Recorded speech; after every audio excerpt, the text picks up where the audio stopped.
us, what was the hardest moment in your journey? And what kept you going for? Well, I think the hardest was with my parents. Now, when I got this advertising job, my father was like, why are you taking this job? And I said, well, I don't have any reason why I'm taking it, but I just think I want to do it. Then 1 year down the line, I was working Saturdays and sometimes on Sundays, just to turn things around and get things working. And I had a very big clash with my father. He was like, you're working for somebody, you're not the owner of the business, and you want to kill yourself for the man, is it worth it? We did not have any children. Okay. And we were... So investing your time? Yes. I guess. We were all that time, 6 years into marriage, 7 years into marriage, no children yet, and all of those kind of things. So you have those kind of pressures coming from. So it was years after, when my father passed, that I seemingly understood maybe where he was coming from. You know, but the desire, so for me, doing that job that was seemingly against all odds,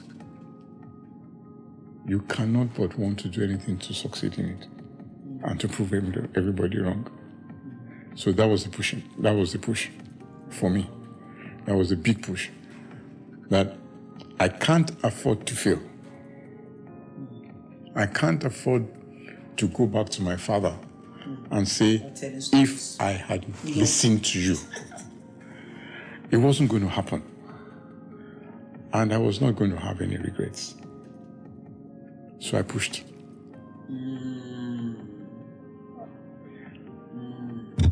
I knew there was something at the end of the tunnel. What it was, I didn't know. But I had to push. Whatever it is, I just needed to see, yes, I need to get through this. So that was it. So you know, oh my God. So but was there ever a time that you ever thought of quitting? Like, I'm tired of this whole thing. Yeah, of course. There are times you just look at yourself and decide. First, you see, in this business you work with people. And I recall one of my business partners and colleagues saying to me, why are you expecting so much from people? Not everybody can work like you. Kind of within my office environment, they feel, this man, he's a tough person. He's not an easy person to work with. And that's because you either are demanding people to be at their best, which you don't get around these days with a lot of people. So you're almost labeled as a difficult person to work with, or an impossible person to work with. So at times when the work gets frustrated, or you get frustrated with people, what is all this? Why am I killing myself because of all these people? You want to take your bag and you want to go. Well, then remember to yourself that he says to you, whatever you find yourself doing, do it well. Do it as if you're not doing it unto man, but you're doing it unto me. So was there a purpose for me being there in the first place? What was I supposed to be doing? Am I doing what I'm supposed to be doing? Because frustrations will come when you're probably out of purpose and probably not doing the things that you ought to do at the right time. So I'm not saying I'm overly, that's what you call the spiritual person. I understand. But it was more of, I had choices, but taking that choice was because there's a purpose to fulfill. What exactly was that purpose? The children of Israel had to go 40 years. 40 years because they didn't learn the things they ought to learn. It was a 4 years journey, or 4 days, and took 40 years. But as long as you keep going at it and you're not learning, you can't go to the next level. That's the thing. The frustrations will come, but quitting, is that the answer? Does that solve the problem? Is what you need to ask yourself. Except you find yourself not working out of purpose, and then you then want to, okay, I'm stopping here. Let me retrace my steps, and then go ahead. You understand? Yeah. So you can look at it that way. The job would bring its frustrations, and you want to quit. But if you know that you're fulfilling purpose, you can't afford to quit. You can't. It's going to be difficult, right? Keep pushing you. Yes. Even when you want to quit. It will. I agree. And then when I said that, it was after my father passed that I then realized a lot of things.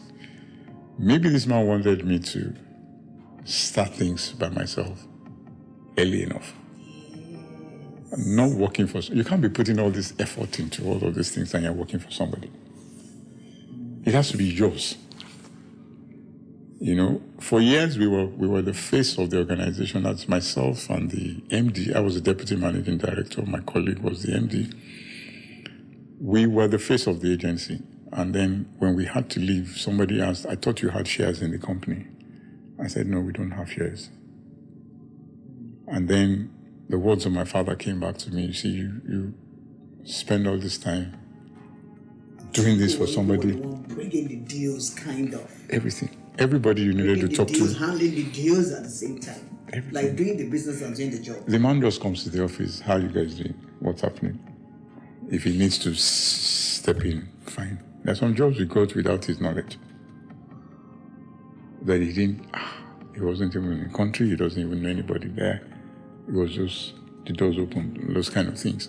So you put in 12 years in an organization, you put in 20 years in an organization, and all you're just still doing is being an employee, no stake. And you then decide that, you know what, let me do things for myself. So that's it. So would you say that your faith and possibly your values, maybe you got for parents, father in particular, also defined, your decision makings and stuff that you did around the time of working? Okay. Let's start from my parents. Particularly when you had pressures at work.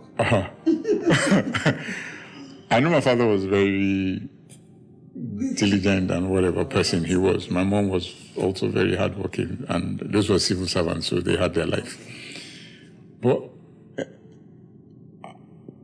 I recall at the age of 13 or 14, some incident happened in our house where we were living. And after the whole incident, I don't know where the boldness came from, but I told my father one day that it's not your discipline that made me.